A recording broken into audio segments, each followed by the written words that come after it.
it's me again. So today, tuturo ko sa inyo yung another eyes na ginagawa ko sa aking face. Pero before that, kailangan muna malinis ang ating mukha. Okay? So ang gagamitin ko ay eto. Neutrogena Deep Clean Facial Cleanser, normal to oily skin, a penetrating and thorough cleanser that improves your complexion. Tara!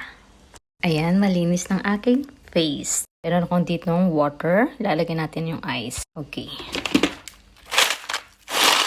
Okay. Ayan.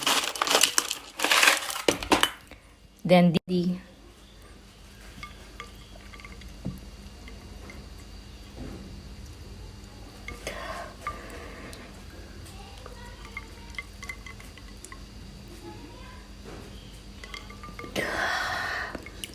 it's good.